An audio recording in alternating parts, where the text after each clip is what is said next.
Assalamualaikum warahmatullahi wabarakatuh. Perkenalkan, nama saya Junior Ningsih dengan NIM 0220 12060 dengan dosen pembimbing Yusnika Damianti Escape Nurse Escape.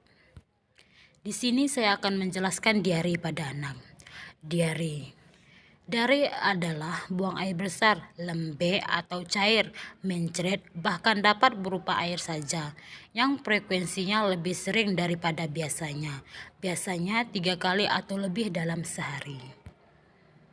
Etiologi diare: virus, bakteri, protozoa, makanan dan nutrisi, gangguan kesehatan atau campak, faktor lingkungan dan perilaku, obat dan faktor.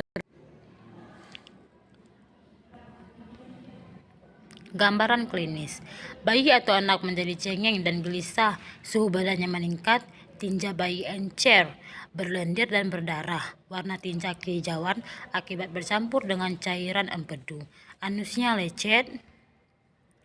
Gangguan gizi akibat intekan asupan makanan yang kurang, muntah sebelum atau sesudah diare, hipoglikemia, penurunan kadar gula darah, dehidrasi atau kekurangan cairan. Bahaya diare: zat-zat gizi hilang dari tubuh, penderita akan kehilangan cairan tubuh, penderita tersebut menjadi lesu dan lemas, tubuh kekurangan cairan, dan jika sampai dehidrasi akut dapat menyebabkan kematian.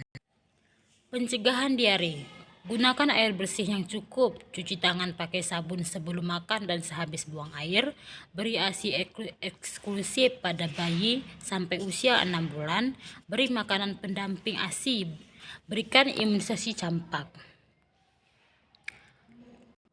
Prevalensi: diare merupakan penyebab utama kematian bayi dan anak balita, anak usia 1 bulan sampai dengan 5 tahun di Indonesia.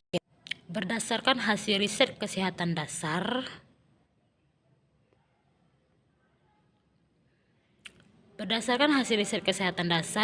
Rikesdes 2007 yang dilakukan oleh Kemenkes Badan Litbangkes pada tahun 2007, penyakit diare menjadi penyebab utama kematian bayi 31,4% dan anak balita 25,2%. Metode diagnosis: anamnesia, lemak diare, frekuensi, volume, konsistensi tinja, dan warna. Bau: ada tidaknya lendir darah bila disertai muntah, volume dan frekuensinya. Kencing biasanya berkurang atau tidak kencing dalam waktu 6-8 jam terakhir. Penata laksanaan diare: beri minum dan makanan, larutkan oralit, jangan beri obat anti diare dan anti muntah pada bayi dan anak, karena obat tersebut tidak mengobati diare dan beberapa di antaranya berbahaya. Pemakaian obat anti diare dapat menunda penanganan dengan oralit karena dapat menghambat penyerapan oralit oleh tubuh. Penata laksanaan diare: segera ke rumah sakit bila diare berlangsung lebih dari 2 hari. Beberapa kali mengeluarkan tinja cair dalam 1 jam. Tinja yang keluar berwarna kemerahan, artinya bercampur darah. Sering muntah-muntah. Tubuh anak demam hingga lebih dari 31 derajat Celcius. Anak haus tapi menolak ketika diminta minum cairan atau air. Kedua mata cengkung ke arah dalam. Tubuh sangat lemas bahkan sampai tidak memiliki tenaga. Sering mengantuk atau tidak merespon Anda. Kesimpulan: dengan munculnya diare pada anak, terutama yang masih bayi, tidak dapat dianggap remeh. Walaupun hanya diare beberapa kali dalam sehari, diare ringan, karena 80% lebih tubuh terdiri dari air.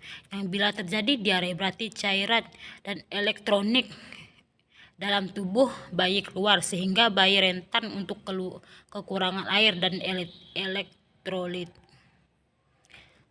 Selalu memelihara kesehatan dan mencegah timbulnya diare dengan jalan menjaga kebersihan baik fisik dan psikologis, karena bila bayi stres juga dapat terjadi diare. Memperhatikan gizi makanan juga sangat penting. Bila terjadi diare, maka segera beri minuman yang banyak-banyak atau dengan beri Oralid atau larutan gula garam. Untuk pertolongan pertama, kemudian segera bawa kepada tenaga kesehatan atau rumah sakit.